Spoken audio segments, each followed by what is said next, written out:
ETF index mutual funds నేర్చుకుని stock మార్కెట్లో రాణించాలనుకుంటున్నారా? వెంటనే ఈ నెంబర్కి కాల్ చేయండి.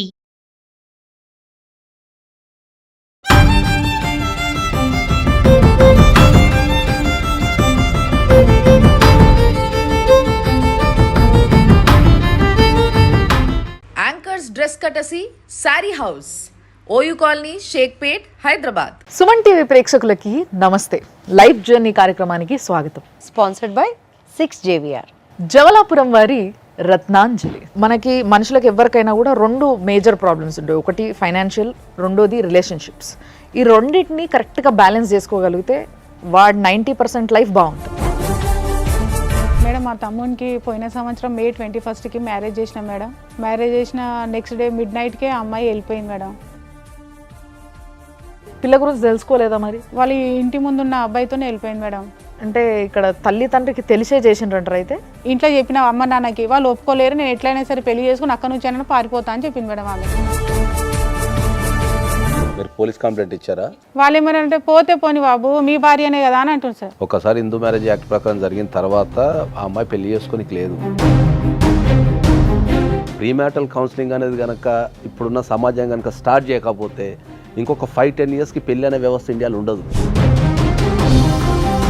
ఈయన అమ్మాయి కూడా అయిపోయింది. ఇప్పుడు సడన్గా పెళ్లి చేసుకుని వెళ్ళిపోగానే ఏంటంటే వీళ్ళకు ఇంటెన్షన్ ఇమీడియట్లీ అర్థం కాదు. ఒక 20 లక్షలు ఇస్తాము, మా పిల్లని మీ దగ్గరనే పెట్టుకోండి అని. అంటే పిల్ల లేచిపోయిన పిల్లని కూడా తీసుకుపోయి మళ్ళీ ఆమెకి ఇష్టానికి విరుద్ధంగా వీళ్ళకి అంటగట్టాలని చూడటము తప్పు. మాజీ హస్బెండ్ ఏనా ఆయన, లేకపోతే ఇప్పుడు ప్రెసెంట్ హస్బెండ్? ప్రెసెంట్ అయితే సుజీత్ ఉంది. చీటింగ్ కేసు ఎలా బైగామి పెట్టచ్చు మీరు డెఫినెట్లీ. పెళ్ళి అయిన తర్వాత పిల్ల వెళ్ళిపోయింది, అమ్మాయి కూడా అయిన అల్లుడు నాశనం, జీవితం నాశనం, పైసలు వాయే, అన్నీ వాయే. ఇప్పుడు సిగ్గు శరం లాంటివి ఏమీ లేకుండా రెండో బిడ్డను తీసుకొచ్చి మళ్ళీ ఈయన గంట పెడతాడట. ఎప్పుడైతే జీవితంలో మనకి మనుషులకు ఎవరికైనా కూడా రెండు మేజర్ ప్రాబ్లమ్స్ ఉంటాయి. ఒకటి ఫైనాన్షియల్, రెండోది రిలేషన్షిప్స్.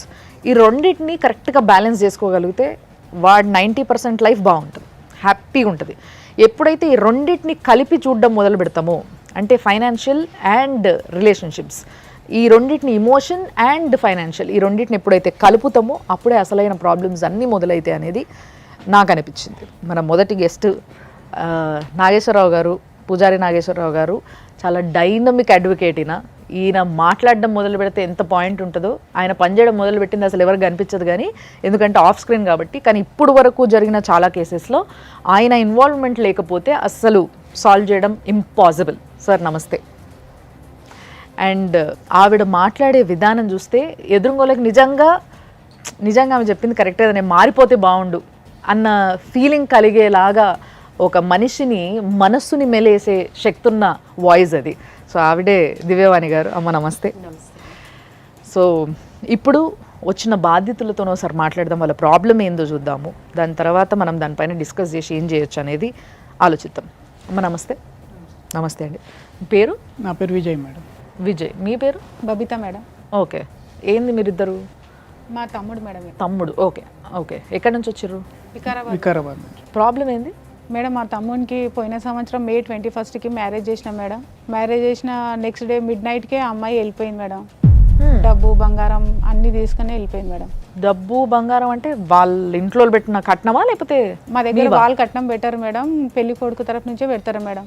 మేము పెట్టినదే ఆమె పేరు మీద పెట్టుకొని డబ్బులు అవన్నీ అరేంజ్ చేసుకొని వెళ్ళిపోయింది మేడం. ఆమె ప్రీ ప్లాన్తోనే వచ్చింది మేడం. ఎంత ఉంటుంది వాల్యూ దాన్ని? 4-5 తులాస్ ఉంటుంది madam gold, 40-50 tolas silver madam, 2 lakhs cash madam. Okay. అంటే పిల్ల గురించి మీరు తెలుసుకోలేదా? అంటే లవ్ మ్యారేజా, అరేంజ్ మ్యారేజా? Arrange marriage. Arrange marriage. పిల్ల గురించి తెలుసుకోలేదా మరి? అంటే తెలుసుకునే మేడం, మంచి అమ్మాయి అనే చెప్పారు మేడం. మరి ఇంతకెందుకు పోయింది మరి? ఎవరితో పోయింది? వాళ్ళ ఇంటి ముందున్న అబ్బాయితోనే వెళ్ళిపోయింది మేడం. అంటే ఆల్రెడీ రిలేషన్లో ఉందామే? ఉందంట మేడం. ఓకే. 14 years నుంచి లవ్ అంట మేడం వాళ్ళది. అంటే పెళ్ళైన నెక్స్ట్ డేనే వెళ్ళిపోయింది అంటున్నారు కదా. జనరల్గా పెళ్ళయిందంటే ఇంట్లో హడావుడి, సందడి, బంధువులు అందరూ ఉంటారు కదా. సో అంతమంది ఉండగా అంత ఈజీగా ఎలా వెళ్ళిపోయింది? మీ ఇల్లు కూడా కొత్త కదా ఆమెకి, ఇంతకు ముందు రాలేదు, ఏ వస్తువు ఎక్కడుందో కూడా ఎవరికి తెలియదు. ఒక్క ఏకదమని ఎలా తీసుకెళ్ళి? చేసుకోగలిగింది అవన్నీ? కరెక్టే మేడం అడిగింది. మేడం మేము ఇచ్చిన వస్తువులన్నీ ఆమె పే మీదనే ఉన్నాయి మేడం. ఓకే. పైసలు వెండి ఎక్కడి నుంచి కలెక్ట్ చేసుకుంది మరి? అంటే మా తమ్ముని బెడ్రూమ్లోనే ఉన్నాయి మేడం డబ్బులు అవన్నీ. వాళ్ళిద్దరు అన్నలు ఉంటున్నారు అయితే. ఈయన చైను ఆయన రింగ్ అది పెట్టింది అంతా అబ్జర్వ్ చేసింది మేడం ఆమె.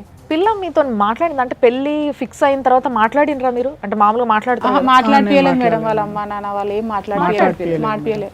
మరి మీరు అడగలేదా ఒకసారి నేను మాట్లాడతా మరి ఏంది అని? ఆమె బిజీ ఉంది. అది ఒక రోజు మేడం ఆమె సైజు కొలతలకు షాపింగ్కి సిటీకి వచ్చిన మేడం, కొలతలకు డ్రెస్ అవి తీసుకొని వస్తే కూడా వాళ్ళ అమ్మ రంజాన్ పండుగకి వేరే దగ్గరికి వెళ్తే కూడా మేము వచ్చినందుకు ఆమె ఆ పండగ వదిలిపెట్టి ఇక్కడికి వచ్చింది మేడం. ఆమెతో కలుస్తామని. అంటే ఇక్కడ తల్లి తండ్రికి తెలిసే చేసిండ్రంటారు అయితే? ఆ అమ్మాయి అయితే అన్నది మేడం, ఇంట్లో చెప్పిన మేడం, ఇంట్లో చెప్పిన అమ్మ నాన్నకి వాళ్ళు ఒప్పుకోలేరు, నేను ఎట్లయినా సరే పెళ్లి చేసుకుని అక్కడ నుంచి అయినా పారిపోతా అని చెప్పింది మేడం ఆమె. పారిపోతే పెళ్లికి ముందు పారిపోతే అంటే వాళ్ళు అంటే తల్లి తండ్రి కూడా బ్లాక్మెయిల్ చేస్తుంటారమ్మా. అంటే రియల్గా ట్రూ లవ్ అని అంటే వచ్చింది సరే ఇష్టం లేకపోయినా పెళ్లి చేసుకున్న కట్టుబట్టలతో వెళ్ళిపోయిందని అనుకోవచ్చు. ఆ ఇల్లు చూస్తే కూడా మేడం వెళ్ళిపోదని అనుకో మేడం. సీసీటీవీ మేడం, ఇంతే ఇల్లు సీసీటీవీ, మళ్ళీ గేట్ స్టీల్ గేట్ మేడం, మొత్తం అసలు ఇంత చీమ కూడా ఈగ కూడా పోదు మేడం ఆడ. సో ఇప్పుడు మీరు ఏం అడుగుతున్నారు? వాళ్ళతో మాట్లాడినరా? వాళ్ళతో మాట్లాడినాం మేడం. ఆయన మాకు ఇప్పినంటే అది గలీజ్ది వదిలేయండి, అది రోడ్ మీద దొరికింది, ఆమె రేషన్ కార్డు లేదు, ఆధార్ కార్డు లేదు, మాకు సంబంధం లేదు, ప్రూఫ్స్ లేవు. మా ఎవరంటున్నారు? వాళ్ళ నాన్న.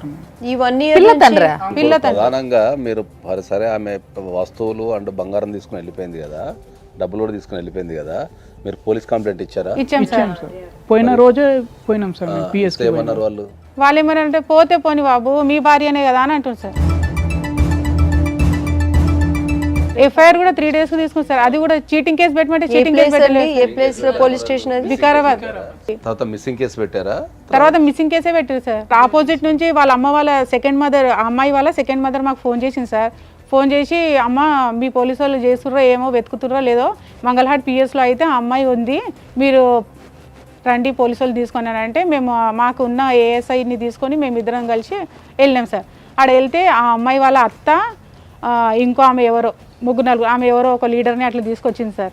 ఆ అబ్బాయిని అమ్మాయి ఉంది సార్, ఉంది. పోలీస్ అయినా కూడా ఏం చేసిన, ఏదమ్మా ఇట్లా పోయినావు కదా, తీసుకెళ్ళినావు కదా అంటే, అవును మా నాన్నకి చెప్పినా ఒప్పుకోలేదు ఆయన, అందుకే నేను ఇట్లా చేయాల్సి వచ్చిందని చెప్పింది సార్ ఆమె. తర్వాత కేసు పరిస్థితి ఏమైంది? కేసు పరిస్థితి మేము డిఎస్పీ దాకా ఎస్పీ దాకా కూడా అట్లా పోయినాం సార్. అమ్మ చేస్తారు 2 సార్లు ఆయన ఏం చేయలేదు సార్. వాళ్ళు చేస్తారు అది ఒకటే. ఏదన్నా ఉంటే కోర్టులో వేయండి మీరు. లాయర్ దగ్గర కూడా పోయినాం సార్ మేము, కేసు వేయండి అని చెప్పినాం. అది కూడా 1 year దానికి వచ్చింది సార్, అది కూడా అప్డేట్ ఏం లేదు. ఏమన్నా అంటేనేమో స్టాంప్ లేదు, ఫైనల్ రిపోర్ట్ అని చెప్తారు సార్. ఫైనల్ రిపోర్ట్ ఎవరు సబ్మిట్ చేస్తారు? పోలీస్ వాళ్ళు కోర్టుకు సబ్మిట్ చేస్తారు ఫైనల్ రిపోర్ట్ చేస్తారు. సో జడ్జి గారు మొత్తం పరిశీలించిన తర్వాత ఫైనల్ రిపోర్ట్ అకార్డింగ్ టు లా ఉందనుకోండి, ఇమీడియట్లీ ఛార్జ్ షీట్ చేసేసి కోర్టులో కేసు స్టార్ట్ అవుతుంది. ఒకవేళ ఫైనల్ రిపోర్ట్ వేయటంలో ఏమైనా తేడా ఉంటే జడ్జి గారు రిటర్న్ చేస్తారు. ఆ కోర్టుకు సంబంధించి ఒక కానిస్టేబుల్ ఉంటారు, అది కంపల్సరీ ఫుల్ఫిల్ చేసేస్తారు ఎమ్మటే. ఎందుకు పెట్టరు వాళ్ళు ఎక్కువ. అమ్మాయి ఎక్కడుంది ఇప్పుడు? ప్రెసెంట్ హైదరాబాద్ అశోక్ నగర్ లో ఉంటుందని తెలుసు మేడం. అంతే. వాళ్ళకి పెళ్లి జస్ట్ లివింగ్ పెళ్ళి అయింది, చేసుకుంది. మేము 15 daysకి వెళ్ళాం కదా మేడం, అది నల్లపూసలతో ఇట్లా తాళి చూపిస్తుంది, నేను పెళ్లి చేసుకున్నా, నాకు ఈయననే చేసాం, ఈయనతోనే ఉంటా. మా నాన్న వాళ్ళు మోసం చేశారు కాబట్టి నేను మీకు చేసి. మీరు అడగలేదా మోసం చేస్తే నువ్వు నీతి మంత్రాలు అయితే వెళ్ళిపోవచ్చు కదా, మా బంగారం ఎందుకు తీసుకెళ్లారు? బంగారం డబ్బులు. మీ కమ్యూనిటీ ఏముంది అంటున్నా? వాల్మీకి మేడం. అది అంటే మీరు హిందూసే కదా? హిందూసే సార్. ఇద్దరు హిందూసే, వాళ్ళు హిందూసే మీరు హిందూసే. ఆ పిల్ల వాళ్ళ సెకండ్ మదర్ ముస్లిం అట. సరే వాట్ ఎవర్. ఇప్పుడు అమ్మాయి అయితే హిందూసే, వీళ్ళ మ్యారేజ్ హిందూ యాక్ట్ ప్రకారం జరిగింది. హిందూ సార్. ఒకసారి హిందూ మ్యారేజ్ యాక్ట్ ప్రకారం జరిగిన తర్వాత ఆ అమ్మాయి పెళ్లి చేసుకోనికి లేదు, అవును డైవర్స్ అవ్వకుండా పెళ్లి చేసుకోనికి లేదు. ఒకవేళ చేసుకుంటే మీకు 494 కేసు, మళ్ళీ కొత్త కేసు పెట్టచ్చు మీరు పోలీస్ స్టేషన్లో, 494 పెట్టచ్చు, ప్లస్ మీరు డైవర్స్ అప్లై చేసుకోవచ్చు. ఓకే. సో ఇప్పుడు మీకు మీవి ఏదైతే తీసుకొని పోయిందో ఆ పిల్ల వస్తువులు కానీ పైసలు కానీ అవి రిటర్న్ ఇచ్చేయాలి. అంతే మేడం. అది మీరు తల్లిదండ్రులను అడిగితే ఏం చెప్తున్నారు వాళ్ళ తల్లిదండ్రి? వాళ్ళు గలీజోలు పెట్టా వదిలేయండి అంతే.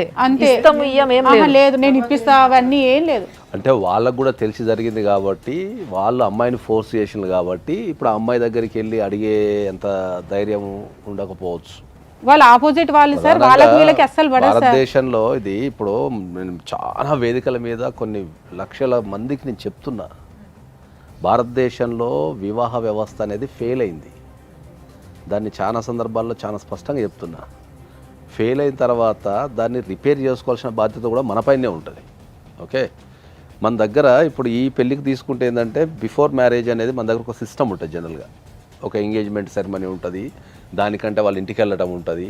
పూర్వకాలంలో ఏంది అంటే ఒక 4 సార్లు ఫస్ట్ ఒకరిని పంపించి రెక్కి నిర్వహించి తర్వాత వాళ్ళంతా బాగున్నారు, ఫైనాన్షియల్గా ఉన్నారు అనుకున్న తర్వాత చుట్టుపక్కల జనాల్ని విచారించి తర్వాత అట్లా ఒక 6-7 సార్లు పోవటం అనేది ఇట్లా ఫ్రీక్వెంట్గా జరుగుతుండే. ఈ జరిగే క్రమంలో ఏంటంటే ఏదో ఒక విషయం బయటకు వస్తుంటుంది. ఓకే, బయటకు వచ్చినప్పుడు దాని నుంచి ఆపటమో దాన్ని సరిదిద్దడమో చేస్తుండే. ఆ అమ్మాయి ఓపెన్గా తండ్రితో చెప్పింది నాకు ఈ పెళ్లి ఇష్టం లేదు అని. బాధితుడిగా తినికి అసలు తెలీదు వాట్ హ్యాపెండ్ అని. ఇక్కడ తప్పు ఎవరిది?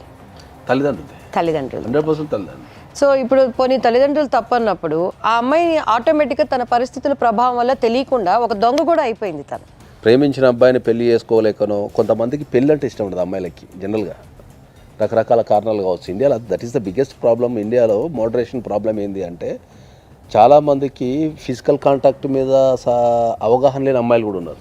సో ఇవన్నీ పెళ్ళికి ముందు ఏంటంటే కంపల్సరీ కౌన్సిలింగ్ అనేది ఇవ్వమని, నేను ప్రీమ్యాటల్ కౌన్సిలింగ్ అనేది నవే డేస్ ఇండియాకి చాలా అవసరం.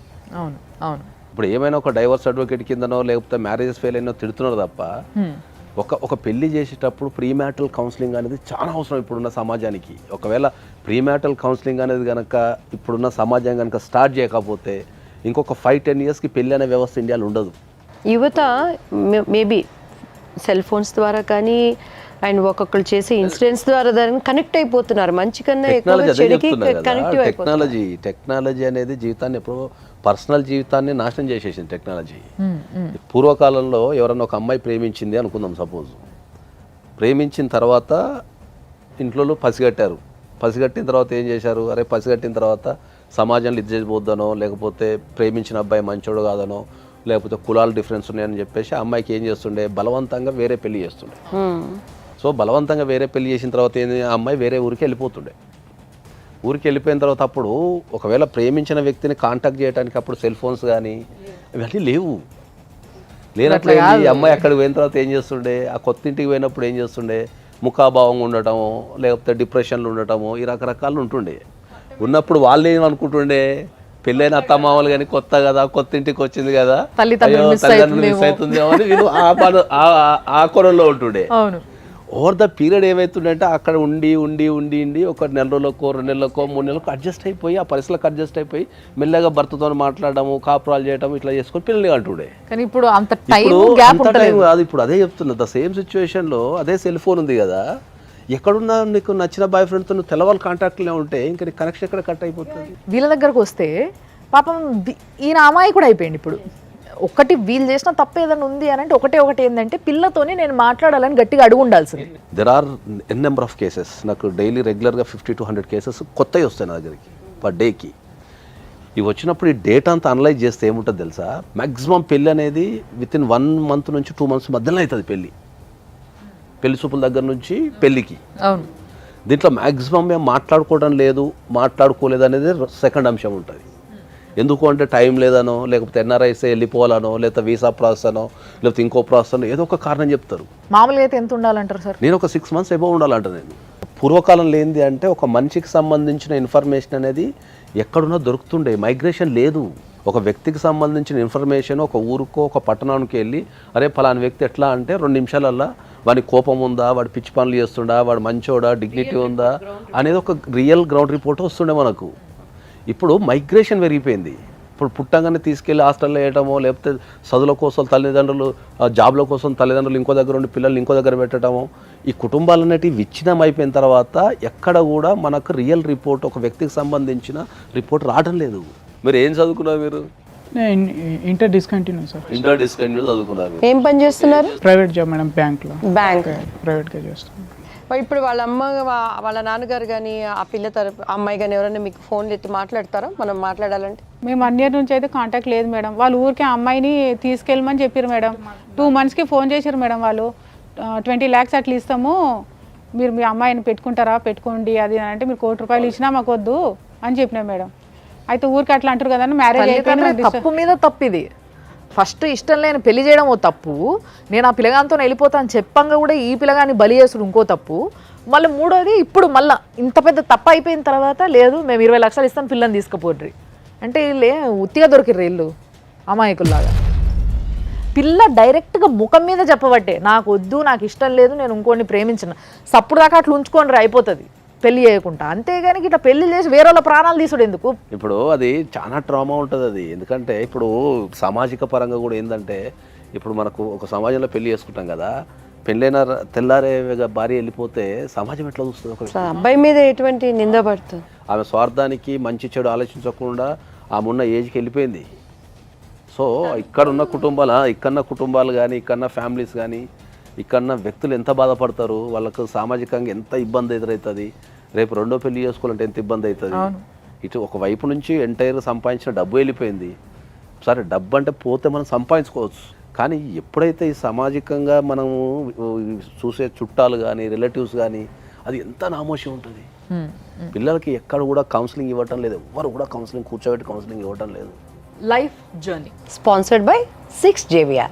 జమలాపురం వారి రత్నాంజన్. సౌత్ ఇండియాలోనే అతి తక్కువ ధరలకి రత్నాలను అందించే ఏకైక సంస్థ 6JVR. ఒక్కసారి ఆ అమ్మాయి ఫాదర్తో మాట్లాడదాం మనము.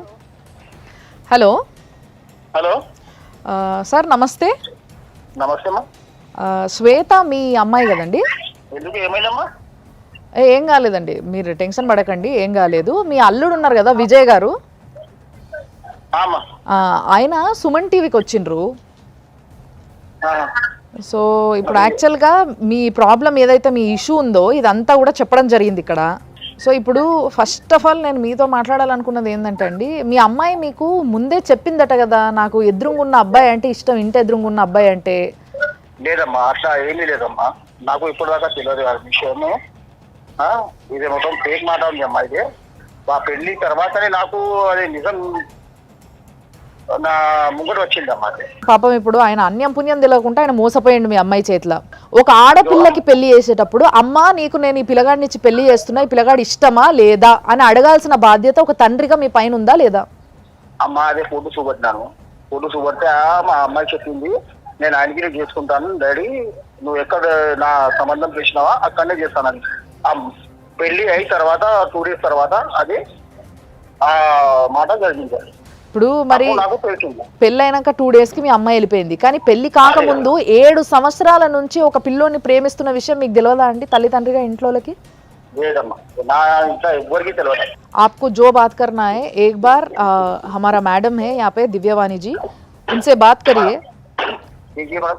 ఇదే ఇప్పుడు విజయ్ స్థానంలో మీ కొడుకుంటే మీరు ఏం చేస్తారండి? అమ్మా నా కొడుకు విజయ్, నా కొడుకు లాగే నా అల్లుడు అమ్మ పోలీస్ స్టేషన్ లో పోయి కంప్లైంట్ ఇచ్చిండ్రు. ఆ కంప్లైంట్ కూడా వాపస్ తీసుకున్నారు. ఎవరు? విజయ్ వాపస్ తీసుకున్నారు? తీసుకోలేదట. వీళ్ళు ఇప్పుడు మా ఎదురుగానే ఉన్నారు, కంప్లైంట్ ఇక్కడే ఉంది, వాళ్ళు వాపస్ తీసుకోలేదు. ఎఫ్ఐఆర్ తీసేసిండ్రంట అమ్మా. ఎఫ్ఐఆర్ తీసేసిండ్రు. FIR return complaint తీసుకున్నారంట.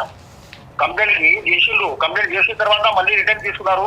ఎందుకు పెట్టాలి కేసు, ఎందుకు జరపాలి కేసు అది నేను చెప్పాను బాబు, నేను ఉన్నాను బాబు, నువ్వు ఎక్కడ దాకా పోతావా, నా చిన్న బిడ్డకి ఇస్తాను బాబు నీకు, అదే కూడా చెప్పాను నేను.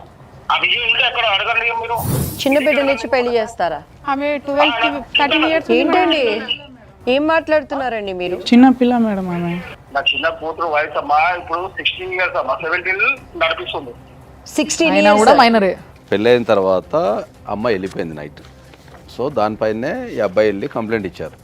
ఓకే, ఇచ్చిన తర్వాత పోలీస్ వాళ్ళు immediately missing case, women missing case అనేది బుక్ చేస్తారు. ఎందుకంటే అమ్మాయి కనిపించకుండా పోయింది కాబట్టి ఎప్పుడైనా మిస్సింగ్ కేసు బుక్ చేస్తారు. పోలీస్ వాళ్ళ డ్యూటీ ప్రకారం ఏంటంటే మిస్సింగ్ అయిన ఉమెన్ని ట్రేస్ చేశారు. సో ట్రేస్ చేసి తర్వాత ఏంటంటే ఆ కేసు క్లోజ్ అయిపోతుంది. బికాస్ అది ఉమెన్ మిస్సింగ్ కేసు. అది ఓకే ఓకే. దీంట్లో చాలా స్పష్టంగా ఏం చేశారంటే ఎవరైతే ఉమెన్ మిస్సింగ్ అయిందో ఆమెను ట్రేస్ చేసి తీసుకురావడం జరిగింది కాబట్టి క్లోజ్ అయిపోయిందని చెప్పి ఫైనల్ రిపోర్ట్ వేసేసారు. దీంట్లో అబ్బాయికి కానీ ఆయనకు కానీ ఇంకెవరికి కానీ లీగల్ నాలెడ్జ్ లేదు. ఓకే, పెట్టిన తర్వాత అమ్మాయి స్ట్రెస్ అయింది. అంటే వీళ్ళు చేసిన తప్పు ఏంటంటే ఈ నగలు ఎత్తుకుపోయింది ఇవన్నీ మెన్షన్ చేసి ఒక చీటింగ్ కేసు కింద ఏం పెట్టలేదండి. ఇప్పుడు దీంట్లో ఏంటంటే ఒక వాక్యం అయితే రాశారు, ఒక్కటే లైన్. ఎందుకంటే కంప్లైంట్ చాలా చిన్నది. కంప్లైంట్ అనేది ఎక్స్పర్ట్స్ రాయగలిగితేనే అది బ్యూటిఫుల్గా ఉంటుంది. దాంట్లో ఏం రాయాలో ఏమొద్దో అని ఉంటుంది. మ్యాక్సిమం కంప్లైంట్స్ అనేది ఎమోషనల్గానో లేకపోతే అర్థం కాకనో టెన్షన్లో రాసేస్తారు. వెళ్తూ ఇవన్నీ తీసుకొని వెళ్ళిపోయిందని రాసిండు ఆయన. ఈయన రాయాల్సింది ఏముంటుంది, ఇంటెన్షనల్గా నన్ను పెళ్లి చేసుకొని ఎస్ సడన్గా పెళ్లి చేసుకుని వెళ్ళిపోగానే ఏంటంటే వీళ్ళకు ఇంటెన్షన్ ఇమీడియట్లీ అర్థం కాదు. ఎస్ ఓవర్ ద పీరియడ్ అంటే ఒక 1 మంత్కో 15 డేస్కో అప్పుడు ఓవర్ ద పీరియడ్ వీళ్ళకి అర్థమవుతుంది. ఎగ్జాక్ట్లీ. సో వీళ్ళు ఆ షాక్లో ఉంటారు కాబట్టి మ్యాక్సిమం ఫ్యాక్ట్స్ మాత్రమే చెప్పగలుగుతారు. బిహైండ్ ద ఫ్యాక్ట్స్ ఏముందనేది వాళ్ళు రాయలేరు. అది థర్డ్ పార్టీ ఎక్స్పర్ట్ మాత్రమే రాయగలుగుతాడు. ఇప్పుడు నేనున్నా అనుకో, ఇట్లాంటి సమస్యలు రోజు కొన్ని వందలు చూస్తాం కాబట్టి మేము బిహైండ్ ద రీజన్ అంటే ఈ ఇన్సిడెంట్ జరిగింది కదా దీని వెనక రీజన్ ఏమై ఉండొచ్చు అనేది మీరు ఆలోచిస్తారు. అట్లా నెక్స్ట్ లెవెల్ ఏం చేయాలా, ఇదే కంప్లైంట్ని మళ్ళీ మనం చీటింగ్ కేసు కింద పెట్టచ్చు. తర్వాత ఒకవేళ పెళ్ళైనట్టు అమ్మాయికి పెళ్ళైనట్టు ఏమైనా ప్రూఫ్స్ ఉన్నా ఆ అమ్మాయి చెప్పిన 494 అంటే మనకు వేరే వివాహం చేసుకుంది కాబట్టి మనం దాన్ని బైగామి అంటాం. బైగామి అంటే ఏంటంటే ఆల్రెడీ ఒక మ్యారేజ్ ఎగ్జిస్టింగ్లో ఉండగా వితౌట్ టేకింగ్ ఎనీ డైవర్స్ ఇంకో వ్యక్తిని పెళ్లి చేసుకుంటే బైగామి అంటాం. బైగామి కింద కూడా ఆయన ఇమీడియట్లీ కేసు దానికి శిక్ష ఎలా ఉంటుందండి? బైగామికి మీకు అప్ టు 5 years జైలు శిక్ష పడుతుంది. మేము అడుగుతున్నది ఒకటేనండి, సింపుల్గా చెప్పేయండి. మీ నిర్ణయం ఏమనుకుంటున్నారు? వాళ్ళ బంగారం పెళ్ళికి ఏం పెట్టారో అది ఇచ్చేస్తారా, లేకపోతే కోర్టుకు వెళ్ళి చూసుకోమంటారా? కోర్టుకు వెళ్ళి చూసుకోమంటారు. ఓకేనండి. యా, సో ఇది ప్లాన్డ్ అండి నాగేశ్వరరావు గారు. సురేంద్ర ఇది planned. గారు, మీరు మీ బిడ్డకి ఏది ఇష్టమో ఏది ఇష్టం లేదో తెలుసుకోకుండా పెళ్లి చేయడము, ఆ పిల్ల వెళ్ళిపోయిన తర్వాత కూడా రీసెంట్గా 2 నెలల కింద వాళ్ళకి ఒక 20 లక్షలు ఇస్తాము మా పిల్లని మీ దగ్గరనే పెట్టుకోండి అని అంటే పిల్ల లేచిపోయిన పిల్లని కూడా తీసుకుపోయి మళ్ళీ ఆమెకి ఇష్టానికి విరుద్ధంగా వీళ్ళకి అంటగట్టాలని చూడడము తప్పు.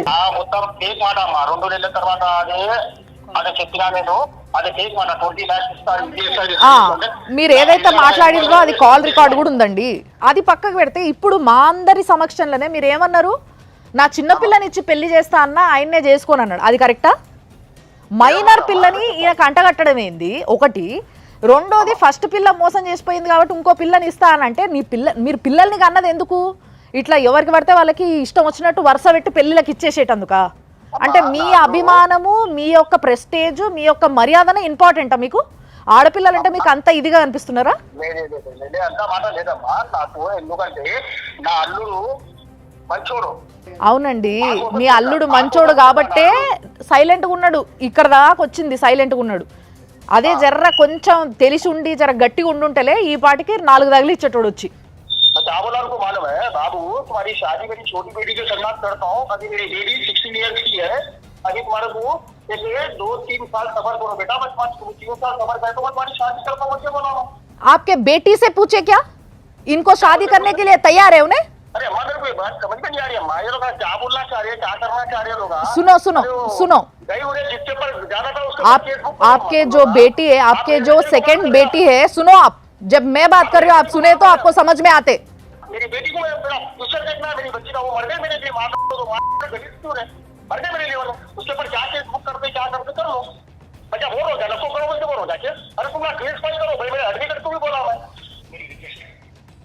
ఇంతకన్నా దరిద్రమైన తల్లి తండ్రులు ఎవ్వరు ఉండరని నేను డైరెక్ట్ చెప్తా. అరే బిడ్డకి పెళ్ళి చేసిర్రు, ఆ పిల్లకి ఇష్టమా లేదా? లేదు. పెళ్ళి అయిపోయింది. పెళ్ళి అయిన తర్వాత పిల్ల వెళ్ళిపోయింది.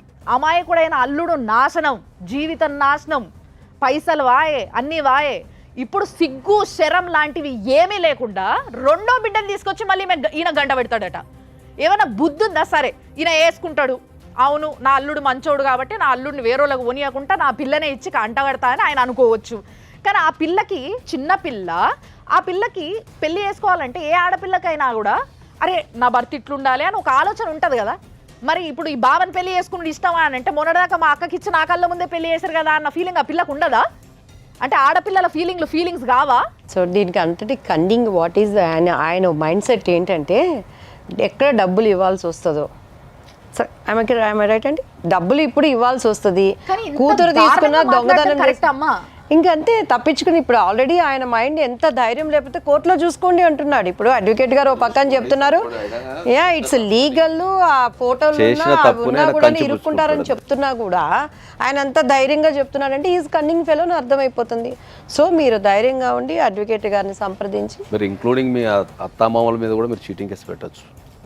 ఫస్ట్ అత్తామామల చీటింగ్ కేసు పెట్టచ్చు. Cheating case along with bigamy పెట్టచ్చు మీరు డెఫినెట్లీ. రెండోది వచ్చేసి మీరు కంపల్సరీ డైవర్స్ ఒకవేళ మీకు కావాలి అనుకుంటే మీరు డైవర్స్ 494 పెట్టుకుంటే మీకు డైవర్స్ ఈజీగా వచ్చే అవకాశం ఉంటుంది. తర్వాత మీరు డైవర్స్తో పాటు మీరు డైవర్స్లో కానీ లేకపోతే సపరేట్గా కానీ ఇప్పుడు ఆమె ఎత్తుకెళ్ళిన బంగారం అండ్ మనీ రికవరీ సూట్ కూడా వేసుకోవచ్చు మీరు. శ్వేత మాట్లాడుతున్నావు అమ్మా? నేను శ్వేతానే మాట్లాడుతున్నా మేడం. ఓకే అండి, నేను సుమన్ టీవీ నుంచి మాట్లాడుతున్నా. మీ మాజీ హస్బెండ్ విజయ్ ఉన్నాడు కదా, ఏంలే మాజీ హస్బెండ్ ఏనా ఆయన లేకపోతే ఇప్పుడు ప్రెసెంట్ హస్బెండా? ప్రెసెంట్ అయితే సుజీత్ ఉంది. సరే, ఇప్పుడు ఇంతకుముందు విజయ్ అనేట నేను పెళ్లి చేసుకున్నావు కదా తల్లి, మీ తల్లిదండ్రులు పెళ్లి చేసారు కదా నీకు బలవంతంగానో ఏదో ఒక విధంగా, ఆయనకు విడాకులు ఇచ్చినావు అమ్మ నువ్వు? ఇయ్యలే. మరి ఇయ్యకుంటూ ఇంకో పెళ్లి ఎట్లా చేసుకుంటావు అమ్మ నువ్వు? అది మొత్తం ఖతం అయిపోయింది కదా, మేము పిఎస్ లో మాట్లాడినాం. పిఎస్ లో అమ్మ ఖతం అయిపోయింది అని ఎప్పుడు అంటారు తెలుసా? నువ్వు డివోర్స్ ఇచ్చినప్పుడు అంటారు. డివోర్స్ ఎందుకు ఇవ్వలేదు మరి? నువ్వు డివోర్స్ ఇచ్చేసి వాళ్ళ సొమ్ములో ఏవైతే పట్టుకపోయినా అవి వాళ్ళకి ఇచ్చేసి నువ్వు ఎవరితో నువ్వైనా బాధ ఉండేది కాదు కదా. పాపం ఆ పిల్లగాడు అట్లా ఉన్నాడు కదా. ఆయన కూడా వేరే పెళ్లి చేసుకున్నా మేడం, ఆయన కూడా వేరే పెళ్లి చేసుకుని నేను కూడా వేరే పెళ్లి చేసుకున్నా. నీ మాజీ హస్బెండ్ విజయ్ ఇక్కడనే ఉన్నాడు. అయ్యా నీకు ఇంకో పెళ్లి అయిందా? పెళ్లి చేస్తారా? నిజం చెప్పండి. కాలేదు మేడం. నీకు ఎవరు చెప్పారు ఆయన పెళ్లి అవసరం అయిందని? లేదు మేడం, నేను ప్రెగ్నెంట్ ఉన్నా, ఎక్కువ నాకు అవసరం లేదు. 8 months నడుస్తుంది, నాకు అవసరం లేదు ఎవరితో. సరే, మరి ప్రెగ్నెంట్ ఉన్నావు కదా, ఓకే, వాళ్ళు నీ పైన కేసు వేసుకుంటారంట. వాళ్ళు నువ్వు విడాకులు ఇవ్వకుండా పెళ్లి చేసుకున్నావు కాబట్టి అది కరెక్ట్ కాదు, దానిపైన వాళ్ళు కేసు వేసుకుంటారంట. అదే చెప్పడానికి ఫోన్ చేసిన, ఓకేనా? నా హస్బెండ్ వచ్చినాక మాట్లాడిస్తా. సరే, మంచి.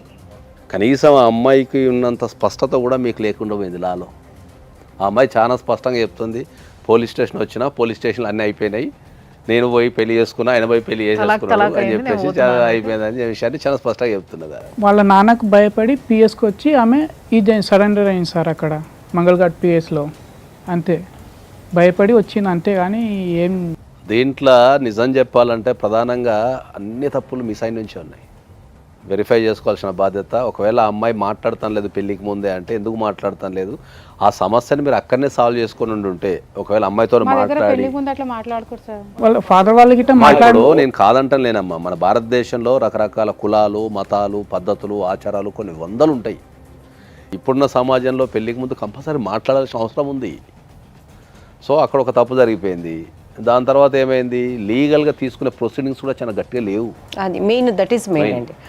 లీగల్గా కనుక స్టార్టింగ్లోనే ఇప్పుడు ఒకవేళ ఇప్పుడు మిస్సింగ్ కేసు పెట్టారు కదా, ఈ మిస్సింగ్ కేసు క్లోజ్ అయిన ఎంబటే ఇమీడియట్లీ మళ్ళీ చీటింగ్ కేసు ఎంటైర్ ఫ్యామిలీ మీద కనుక పెట్టి ఉంటే ఎలాంగ్ విత్ అంటే వీళ్ళకు కూడా తెలుసు, వీళ్ళు ఫాదర్ మదర్ తెలుసు. ఒకటి నాగేశ్వరరావు గారు, ఒకవేళ ఆ అమ్మాయి మోసం చేయాలనుకుంటే మాట్లాడినా కూడా మోసం చేస్తుండొచ్చు, తండ్రికి భయపడి. ఫాస్ట్ అయింది.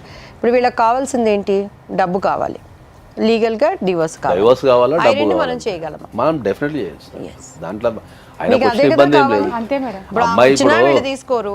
దీంట్లో డైవోర్స్ చాలా ఈజీగా వచ్చేస్తుంది, ఎందుకంటే ఆల్రెడీ అమ్మాయి వేరే మ్యారేజ్ చేసుకుంది, ఆల్రెడీ కన్సీవ్ అయిపోయింది కాబట్టి ఆమె దొరికిపోయింది. ప్రెగ్నెన్సీ లేదు అంటే మనం మ్యారేజ్ని ప్రూవ్ చేయడం కష్టం. నోటితో చెప్తుంది, మనకు అక్కడ రేపు కోర్టుకు పిలిచినా కూడా సాక్ష్యాలు ఉంటాయి, పిల్లలు ఉంటారు కాబట్టి ఆయనకు డైవోర్స్ అనేది చాలా ఈజియెస్ట్ ప్రాసెస్. రెండోది క్రిమినల్ కేసు అనేది కూడా ఆయన పెట్టుకోవచ్చు. తను ఏమైతే దొంగతనంగా తీసుకువెళ్ళిపోయిందో వాళ్ళకి క్యాష్ కానీ ఆ సొమ్ము ఈ కేసులో డెఫినెట్లీ వస్తాయి. సో ఇప్పుడు వరకు మీరు తెలుసో తెలియకనో చేసిన తప్పులు ఏవైతే ఉన్నాయో వాటిని సరిదిద్దుకుంటూ మీరు ఇప్పుడు కొంచెం ఆ గైడెన్స్లో మీరు ఏమేమి కేసులు వేయాలి, ఎట్లా వాటికి తగ్గట్టుగా మీరు ఇది చేసుకోవాలనేది చూసుకొని చాలామంది మన దగ్గరకు వచ్చిన maximum cases 100 out of 100 cases వాళ్ళు ఎంత చదువుకున్న వాళ్ళైనా చదువు లేని వాళ్ళైనా చేస్తున్న తప్పు ఎక్కడుంది అని అంటే చట్టాలు తెలుసుకోకపోవడం. సో చట్టం అనేది కొంత గొప్ప కొంచెం నాలెడ్జ్ ఉంటే దానిపైన ఏ టైంలో ఏ కేసు వేయాలి, మన వైపు ఏముంది వాళ్ళ వైపు ఏముంది అనే నాలెడ్జ్ తెచ్చుకుంటే ప్రతి ఒక్కరికి కష్టము నష్టము చెప్పిరావు, వచ్చినప్పుడు వాడుకోవడానికి ఉంటుంది. ఇక్కడ తింది తప్పు లేదు, మన సంప్రదాయాలు మాట్లాడుకుంటారు, కొంతమంది మాట్లాడుకోరు. ఇప్పుడు కల్చర్ పెరిగింది sir, to be frank. Second one వచ్చి జనరల్గా నేను ఒక అడ్వకేట్ దగ్గరికి వెళ్తాను, ఇప్పుడు ఆ ప్రాబ్లంలో నేనే ఉన్నాను. అడ్వకేట్ నీతిపరుడుగా ఉండాలి, అడ్వకేట్ తన పక్షాన నిలబడేవాడిగా ఉండాలి. ఎందుకంటే మనం లాయర్సం కాదు, మనకి తెలియదు, ఎప్పుడు ఉండరు. కాకపోతే ఈ ప్రోగ్రాం ద్వారా మంచి చదువులు చదువుకున్న అడ్వకేట్స్ కానీ చట్టాలని సంరక్షిస్తూ వాటి గురించి తెలుసుకున్న వాళ్ళు కూడా, ఇప్పుడు మీరు ఒక కేసు చెప్పారు కదండి, దాని పేరేంటి? బైగామి అనేది ఉన్నది, ఇంతవరకు ఆ పేరే నేను కొత్తగా వింటున్నాను. సో ఈ సమస్య రాబట్టి మనకు తెలుస్తుంది. వచ్చినప్పుడు అడ్వకేట్స్ కూడా టు బీ ఫ్రాంక్గా వాళ్ళకి చెప్పి చేసినప్పుడు డెఫినెట్గా వాళ్ళు విన్నర్స్. ఇప్పుడు ఆ అబ్బాయికి అమ్మాయిని సంసారం చేయాలని లేదు, తనకు మోసపోయాడు, డైవర్స్ కావాలి, వాళ్ళ డబ్బు వాళ్ళకి కావాలి. దీంట్లో ప్రధానంగా వీళ్ళకు ఈ పోలీసు వ్యవస్థ నుంచి కూడా అంటే వాళ్ళు ఇక్కడ పేపర్ డాక్యుమెంటేషన్ ప్రకారం అయితే ఇక్కడ కరెక్టే ఉంది, కానీ పోలీస్ స్టేషన్లో ఏం జరిగింది అనేది కానీ ఆయనకు సరైన నాలెడ్జ్ లేదు. జనరల్గా ఆయనకు సరైన నాలెడ్జ్ ఇవ్వాల్సిన బాధ్యత పోలీసు వాళ్ళ మీద కూడా ఉంటుంది. భారతదేశంలో కానీ ఈ భూప్రపంచంలో ఏ దేశంలో అయినా సరే పోలీసు వాళ్ళని చూసినా, పోలీస్ స్టేషన్ అన్నా, పోలీస్ స్టేషన్కి వెళ్ళాలన్నా, పోలీసు వాళ్ళతో మాట్లాడినా ఒక రకమైన భయం ఉంటుంది. ఆ భయాన్నే జనరల్గా ఏమంటారు అంటే టెక్నికల్ టర్మాలజీలో ఏమంటారు అంటే కాఫియోపోబియా అంటారు. దట్ ఇస్ ఒక పోబియా అది. ఓకే. అంటే వీళ్ళు పోలీస్ స్టేషన్కి వెళ్ళినప్పుడు వాళ్ళకి కావాల్సిన ఇన్ఫర్మేషన్ అడగలేరు. ఇప్పుడు ఈ కేసులో నాకు ఇన్ఫర్మేషన్ ఇవ్వండి, అసలు ఏం జరిగింది, ఆయనకు మినిమం ఒక అంటే ఏమంటాడంటే ఆయన ఇప్పుడు వచ్చి మనతోని షార్ట్ షీట్ ఫైనల్ రిపోర్ట్కి ఏదో స్టాంప్ పెట్టలేదు సార్, దానివల్ల రిటర్న్ అయింది అని చెప్పి చెప్తున్నారు. సో అక్కడ పోలీసు వాళ్ళకి ఇచ్చేంత అంటే వాళ్ళు ఉండే బిజీలో వీళ్ళకి ఇన్ఫర్మేషన్ ఇచ్చి వీళ్ళకి కౌన్సిలింగ్ ఇచ్చేంత ఉండదు. పోలీసు వాళ్ళు మన రక్షణ కోసము, మన ఎదుగుదల కోసము, మన అభివృద్ధి కోసం ఉంటారు. వాళ్ళు కూడా డెఫినెట్లీ ఏంటంటే ఎవరైనా కష్టంతో వచ్చినప్పుడు డెఫినెట్లీ వాళ్ళు కూడా ఇలాంటి వ్యక్తులకు కొద్దిగా లీగల్ నాలెడ్జ్ ఇవ్వాలా. సో అది లెక్క. సో తప్పకుండా విజయ్కి అడ్వైస్ పరంగా ఏ విధంగా అయితే హెల్ప్ చేయొచ్చో ఆ విధంగా హెల్ప్ చేయడం జరుగుతుంది. అండ్ దీని గురించి తర్వాత కూడా డిస్కషన్ నడుస్తుంది డెఫినెట్గా. బట్ అందరికీ ఈ కేసులో కేవలం వాళ్ళు కాదు, ఇలాంటి చిన్న చిన్న విషయాలల్లో చాలా పెద్దగా చేసుకొని చేతులారా తెలుసుకోకుండా, నాలెడ్జ్ లేకుండా చేతులారా చాలా పెద్దగా చేసుకొని ఎంతోమంది బలైపోతుంటారు, ఎంతోమంది జీవితాలు బలైపోతూ ఉంటాయి. కాబట్టి వాళ్ళందరికీ మళ్ళీ ఒకసారి చెప్పేది ఒకటే ఒక ముచ్చట, అమ్మ కొంచెం చట్టాలు తెలుసుకోండి. లేదు కుదురుతలేదు, ఏడ తెలుసుకోవాలనో ఎవరిని అడగాలనో అర్థమవుతలేదు అని అంటే మన ప్రోగ్రామ్ చూడండి సరిపోతుంది. ఏదో మా రేటింగ్స్ కోసం కాదు, ఓన్లీ మీ నాలెడ్జ్ కోసం చూడండి. తప్పకుండా సార్ చెప్పే ప్రతి మాట మీకు ఎక్కడనో ఒక దగ్గర పనికి రావచ్చు, ముందుగానే ప్రిపేర్ అయి ఉండండి. అండ్ దయచేసి పోలీసులకు కూడా ఒక రిక్వెస్ట్, చాలామందికి చట్టాలు తెలియవు, వచ్చిన వాళ్ళకి అసలు ఏం అడగాలనో తెలియదు, వాళ్ళు ఏం చెప్పినా కూడా సరే అని తలకాయ ఊపి వెళ్ళిపోయేటోళ్ళు చాలామంది ఉంటారు. ఎందుకంటే పోలీసు వాళ్ళు అంటే ఒక భయం, ఇప్పుడు సార్ చెప్పినట్టుగా అదొక ఫోబియా.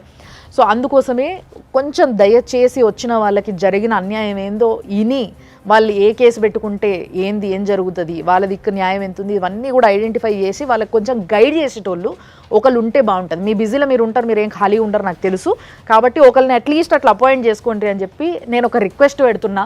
చూసారు కదా, చూస్తూనే ఉండండి సుమన్ టీవీలో 6 JVR జమలాపురం వారి రత్నాంజలి సమర్పించు లైఫ్ జర్నీ.